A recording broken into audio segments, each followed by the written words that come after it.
Soybean তেল 1 KG তেল 200 টাকা 250 টাকা, 1 কেজি তরকারি 80 টাকা 90 টাকা 100 টাকা। আমগো মতো মানুষে কিনা খাওয়ানোর উপযুক্ত চাইয়া চিন্তা যা 2-4টা তরকারি লইয়া যাই হইলে হয় না হইলে নাই, বুঝছা।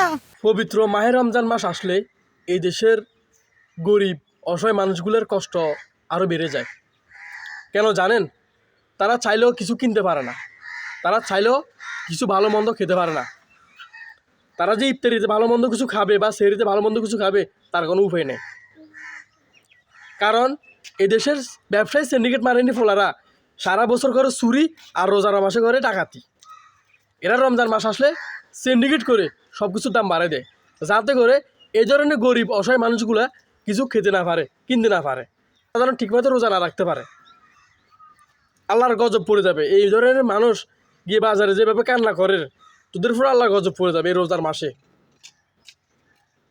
পৃথিবীর বিভিন্ন দেশে রমজান মাস আসলে জিনিসের দাম কমাই দেয়, আর এই দেশে সিন্ডিকেট করে সব জিনিসের দাম বাড়াই দেয়। এটা কোন ধরনের সিস্টেম?